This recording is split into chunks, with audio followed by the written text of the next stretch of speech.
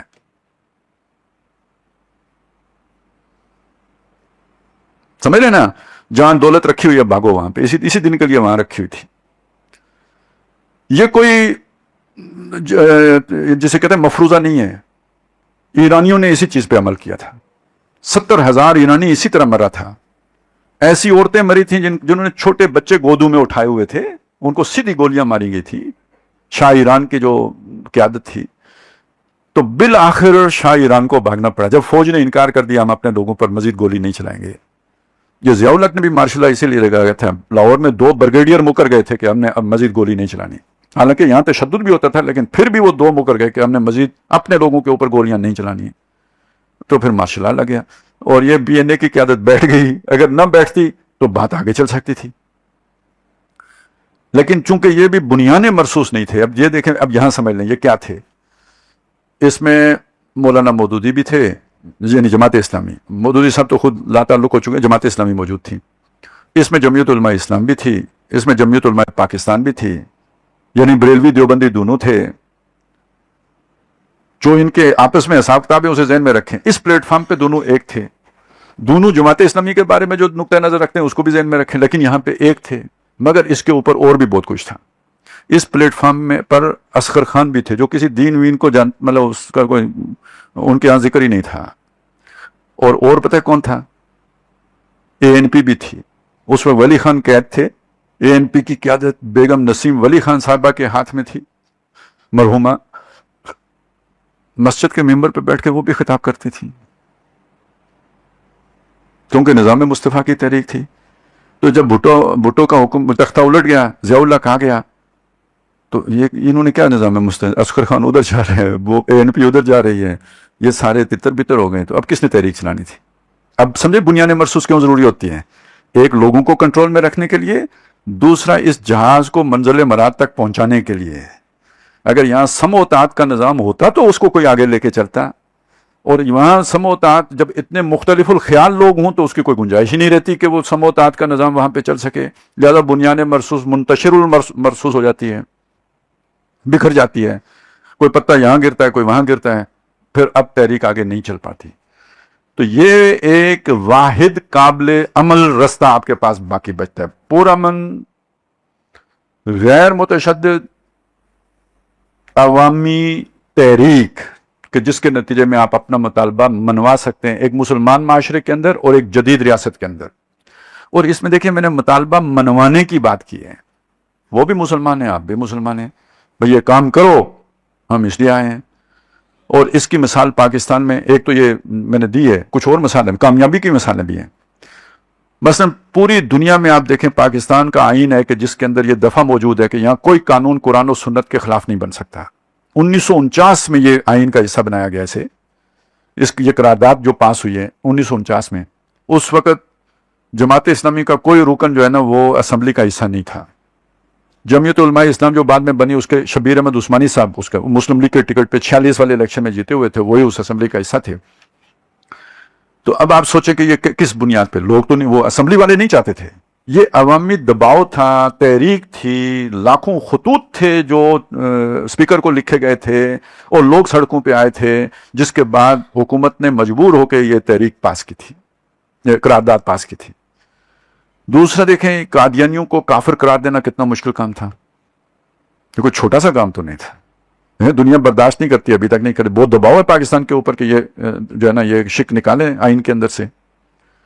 تو جب وہ یہ نافذ ہو رہی تھی تو اس سے زیادہ مشکل نہیں تھا کیا؟ کئی لوگ یہاں پہ بیٹھے ہوں گے, 1973 میں یہ تحریک چلی تھی, اور یہ تحریک اس میں پھر سارے مذہبی طبقات بھی شامل ہو گئے تھے, اتحاد و اتفاق بھی ہو گیا تھا, اور اس کے نتیجے میں حکومت نے پھر اس کے اندر اتنی طاقت پیدا ہوئی کہ انہوں نے پھر قادیانیوں کو بھی بلایا, بحثیں بھی ہوئیں, ساری باتیں جو آپ سنتے ہیں وہ تب ہوئیں جب لوگ سڑکوں پہ آئے. نہیں تو حکومت کو کیا پرواہ تھی کہ وہ بحثیں ساری کرتے, اور اس کے بعد پھر پارلیمنٹ نے انہیں جو ہے نا وہ غیر مسلم قرار دیا. تو اس کا مطلب ہے کہ آپ حکومت سے اپنی بات منوا سکتے ہیں سڑکوں پر آ کر, لیکن شرط کیا ہے؟ اگر آپ پرامن ہوں. اگر آپ تشدد پر اتر آئیں تو پھر آپ کوئی مطالبہ منوانے کی پوزیشن میں نہیں رہتے. اب اس کی مثالیں آپ اپنے سامنے رکھیں. تحریک لبیک کا بڑا زور تھا, جب تک بڑوں کو مطلوب تھی تو چلتی رہی. یہاں یہی فیض آباد تھا, پولیس نے ان کے قدم اکھاڑ دیے, پتہ نہیں کوئی لمبے تڑنگے سے لوگ آئے, کون تھے, کدھر سے آئے, انہیں مار مار کے پولیس کی گت بنا دی. تحریک والوں نے سمجھا کوئی اللہ تعالیٰ نے فرشتے بھیجے ہیں, فرشتے ہی تھے ویسے, اور لیکن وہ بے نظیر جن کو فرشتہ کہتی ہے وہ والے فرشتے تھے, اور کام ہو گیا. وہ اسی بھرتے پہ انہوں نے دوسری مرتبہ بھی ابھی پچھلے دنوں پھر انہوں نے کہا ایسی کی تہذیب تمہاری. تو اب جناب وہ فرشتے جو ہے نا بیس بدل کے آئے, اب فرشتے دوسری طرف سے آ گئے, اور جب فرشتے دوسری طرف سے آئے تو کس نہ دانت بھیا کیس تھی, پھر کچھ یاد نہ رہا کس کا کیا حال ہے, کون کہاں ہے, کدھر گئی, جیسے کوئی بالکل تحلیل ہو جاتا ہے وہ صورت بن گئی. دوسری مثال اب آپ کے سامنے ہے, کشمیر کمیٹی. پہلی دفعہ اٹھے, اگلوں نے کہا ٹھیک ہے 36 مطالبے 38 سارے 3 روپے بجلی 3 روپے بجلی 21 روپے آٹا 2100 آٹا 2100 آٹا, چلیں جی سب ٹھیک ہو گیا. اسی پچھلے جو ہے نا ہلاشری پہ انہوں نے کہا جی چلو پھر سیر کریں کوئی تور کی. فرشتوں کا موڈ بدلا ہوا ہے, فرشتوں کا موڈ بدل گیا. اب فرشتے پتہ نہیں آفس چھوڑ گئے, کیا ہوا, اب مسئلہ جو ہے نا الٹا پڑا ہوا ہے. کیا کریں گے؟ کچھ پرتشدد کارروائیاں کر کے گردن پھنسا لی ہے. اب مسئلہ یہ ہے کہ تحریک کو اگر کال آف کرتے ہیں تو کیس بنتے ہیں, سارے پکڑے جائیں گے. بچت اسی دن تک کے لیے ہے جب تک یہاں پہ بیٹھے ہوئے ہیں. اب نہ آگے بڑھنے جوگے ہیں نہ پیچھے ہٹنے جوگے ہیں, پھنس گئے. اس کو کہتے ہیں گردن پھنسا لینا. اس دن تک آزاد ہیں جب تک یہ لوگ ارد گرد آپ کے بیٹھے ہوئے ہیں. جس دن آپ نے تحریک کو کال آف کیا اس دن فورتھ شیڈول اور یہ سارے جو ہے نا پرچے ورچے وہ پہلے سے لگے ہوئے ہوں گے, سارے لیڈرشپ کی گرفتاریاں ہو جائیں گی, تحریک ختم. کیسے چلے گی اس کے بعد؟ اور بیٹھے رہیں تو یہ لوگ کب تک بیٹھے رہیں گے؟ 6 مہینے بیٹھیں گے, 1 سال بیٹھے, کب تک بیٹھ سکتے ہیں؟ نہیں بیٹھ سکتے, آخر تو اٹھنا ہی ہے. تو یہ جب جلد بازی کا نتیجہ یا کچیاں اکھیاں, کوئی ان 4 میں نے آپ کو طریقے بتائے نا, جو بھی کریں گے منہ کی کھائیں گے. اور اگر آپ اکھیاں پکیاں بھی کر لیں تو 3 جو رستے ہیں ان میں آپ ناکامی ہوں گے, وہ آپ کے بس میں ہی نہیں رہا. بدلا ہوا دور ہے. اس دور میں ان میں سے کوئی بھی نہ گوریلا ایکٹیویٹی میں کامیابی مل سکتی ہے, نہ آپ کو جو ہے نا وہ آمنے سامنے جنگ کے نتیجے میں کامیابی مل سکتی ہے, اور نہ ہی الیکشن کے راستے سے آپ کو کامیابی مل سکتی ہے. ایک ہی راستہ آپ کے پاس بچا ہوا ہے, پرامن عوامی تحریک کا. لیکن اس کے لیے پہلے ایک منظم جماعت, ایک بنیان مرصوص معتدب تعداد میں جو موب کو کنٹرول کر سکے, انہیں تشدد پر کی طرف جانے سے روک سکے. یہ ہے وہ رستہ کہ جس کے ذریعے سے آج یعنی وہ جہاد ممکن ہے, یا وہ جو نبی صلی اللہ علیہ وسلم کا مشن یا مقصد تھا اس کی تکمیل ممکن ہے. اس کے علاوہ کوئی اور ممکنہ رستہ موجود ہی نہیں ہے. یہ وہ چیز تھی میں چاہتا تھا آپ کے سامنے ذرا تفصیل کے ساتھ رکھ دوں, اس لیے کہ ہمارے بعض اپنے ساتھی ہیں جن کو یہ چیزیں یاد نہیں رہتی, تو وہ سمجھتے ہیں یار یہ کوئی پرامن تحریک, کوئی رومانوی قسم کا تصور ہے, کوئی مفروضہ ہے, کوئی ناممکن العمل قسم کی چیز ہے.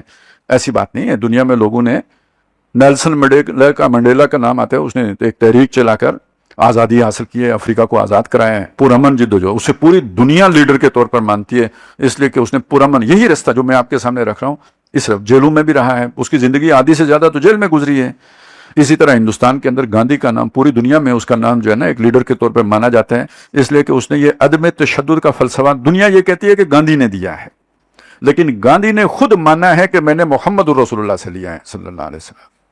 اب کتنی بد نصیبی کی بات ہے کہ حکمت کی یہ باتیں محمد الرسول اللہ کی جو ہیں وہ غیر تو سیکھ لیتے ہیں, اور ہم مسلمان سیکھنے سے قاصر ہیں. تو اب یہ چاہیے ہمیں کم از کم جو سوچنے سمجھنے والے لوگ ہیں, غیر جذباتی ہو کے, وقتی اشتعال یا ری ایکشن میں آ کے تو وہ کوئی کارروائی نہ کریں, بلکہ یہ کہ ٹھنڈے ہو کے سوچیں کہ اللہ کے نبی صلی اللہ علیہ وسلم کا اس معاملے میں رہنمائی کیا ہے. تو وہ یہ تھی جو میں نے آپ کے سامنے رکھی. اللہ تعالیٰ مجھے بھی صبر و مصابرت کے ساتھ اس پر استقامت کے ساتھ عمل کرنے کی توفیق عطا فرمائے, اس پر قائم دائم رکھے, آپ کو بھی اس کی توفیق دے, اس سے بیان کریں. اس وقت سب سے بڑی ضرورت مسلمانوں کی ہے. کتنے لوگ جو ہے نا وہ جانے دے دیتے ہیں, نتیجہ نہیں نکلتا. وہ حالانکہ وہ اس سے بہتر کام کر سکتے تھے. آخر جو جان دیتا ہے تو وہ اس کے اندر جذبہ تو کوئی ہے نا, لیکن اگر رستہ صحیح نہ ہو تو آپ جتنی دوڑ لگائیں اتنا منزل سے دور ہوتے چلے جائیں گے. رستے کا صحیح ہونا بھی بہت ضروری ہے. وہ میں نے آپ کے سامنے رکھنے کی کوشش کی ہے. اقول قولی ھذا واستغفر اللہ لی ولکم ولسائر المسلمین والمسلمات.